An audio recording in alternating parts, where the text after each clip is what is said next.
Puji Tuhan, pembacaan kita ada di Bilangan 3 ayat 44 sampai 45. Bilangan 3 ayat 44 sampai 45. Ya, dengan judul ditebus untuk melayani. Ayat 44 sampai 45. Sudah ketemu ya, kita baca sama-sama 1, 2, 3. Lalu berfirmanlah Tuhan kepada Musa, ambillah orang Lewi, ganti semua anak sulung yang ada pada orang Israel, juga hewan orang Lewi, ganti hewan mereka, supaya orang Lewi itu menjadi kepunyaanku, akulah Tuhan.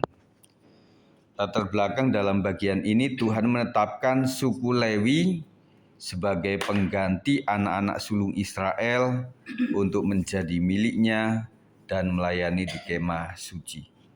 Ini menunjukkan prinsip penting dalam kehidupan rohani, bahwa Allah menebus kita bukan hanya untuk diselamatkan, tetapi juga untuk melayaninya. Jadi bagi setiap kita yang merasa kita sudah diselamatkan dalam penebusan oleh Yesus Kristus, selanjutnya adalah melayani Tuhan. Amin. Seperti orang Lewi yang dipilih dan dikhususkan untuk pekerjaan Tuhan, kita juga telah ditebus oleh darah Kristus untuk hidup baginya, bagi Yesus. Paulus berkata dalam 1 Korintus 6 ayat 20, 1, 2, 3, enggak punya ya. Sebab kamu telah dibeli dan harganya telah lunas dibayar. Karena itu muliakanlah Allah dengan tubuhmu. Saya ulang 1 Korintus 6 ayat 20. Sebab kamu telah dibeli dan harganya telah lunas dibayar. Karena itu muliakanlah Allah dengan tubuhmu. Persembahan yang hidup adalah persembahan yang khusus untuk Tuhan. Dan kita percaya bahwa kita itu seperti barang digadai ya. Jadi untuk merampas dari roh kegelapan itu harus dibeli. Nah, Tuhan katakan bahwa kita sudah dibeli, dan ketika Yesus mati di kayu salib, darah tercurah, maka hutang dosa kita lunas. Nah, setelah lunas, maka kita seharusnya adalah memuliakan Tuhan Allah dengan tubuh kita. Jadi talenta kita itu kebanyakan melalui tubuh kita. Ada tangan, kaki kita, itu adalah media untuk melakukan talenta yang kita punya.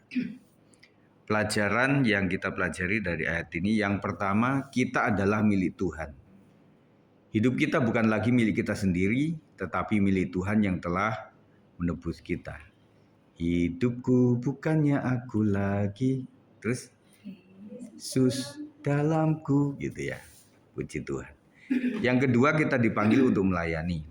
Setiap orang percaya memiliki bagian dalam pekerjaan Tuhan, baik di gereja, di keluarga maupun di masyarakat. Jadi sering saya katakan bahwa kita itu melayani tidak hanya sebagai pendeta, penginjil, nabi atau rasul yang ada di mimbar di gereja, tetapi pelayanan kita juga dalam keluarga. Makanya kita bersyukur bahwa teman-teman itu luar biasa. Jadi di gereja kan cuma berapa jam, kecuali kami ya. Memang kami tinggal di sini. Nah, kalian itu ada di keluarga itu dari Senin sampai ya Senin lagi gitu. Karena cuma berapa jam kembali lagi ke rumah gitu ya. Nah, itu adalah pelayanan yang paling terasa lah.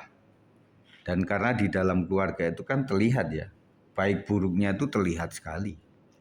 Jadi kita itu diberikan roh yang bisa mengampuni, roh yang bisa tetap dengerin apa yang si sakit ini ya, yang terus dikatakan berulang-ulang sampai jenuh juga kita. Tetapi kita diberikan roh yang tetap murah untuk tetap bisa mendengar itu. Dan juga kepada anak-anak kita juga ada anak yang bagus, anak yang kurang kadang-kadang ya. Nah, kita diuji untuk apakah kita tetap mengasihi anak-anak kita.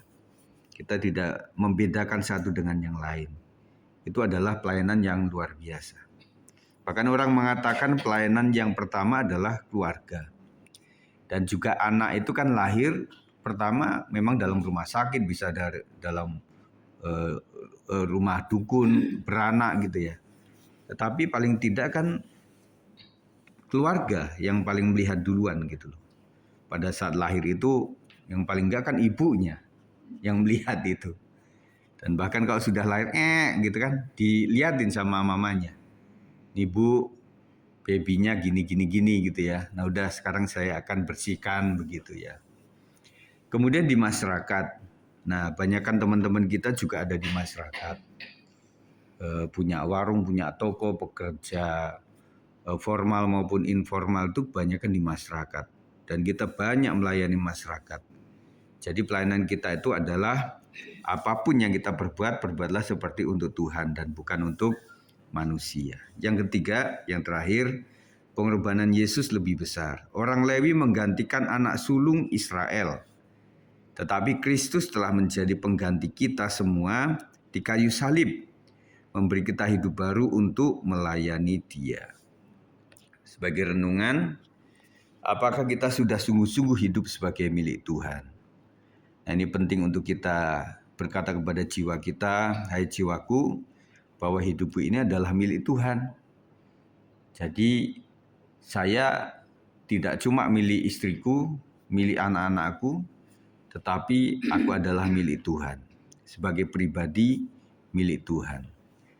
Bahkan kita sudah belajar ketika Bapa memilih kita sebelum dunia dijadikan.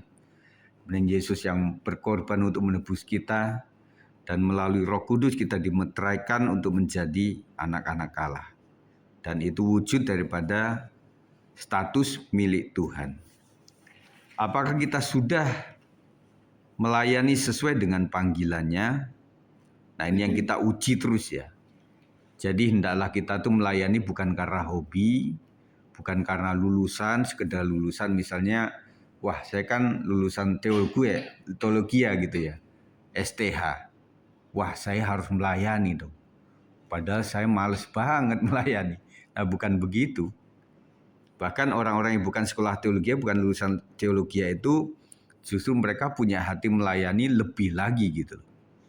Dan itulah yang GBI melihat bahwa tidak semua yang bisa melayani itu harus melayani harus dari teologi gitu ya. Nah dari umum pun juga, dan itu lebih efektif gitu loh. Ketika mereka itu punya latar belakang pebisnis, ada di masyarakat, latar belakang tentara, latar belakang hakim, nah itu justru banyak bisa melayani dan menyentuh gitu loh. Dan akhirnya GBI ya menjadi salah satu sinode yang berkembang dengan pesat. Yang terakhir lagi, biarlah hidup kita dipersembahkan sepenuhnya bagi kemuliaan nama Tuhan Yesus Kristus. Itu yang saya sampaikan pada saat sore hari ini. Kita akan berdoa.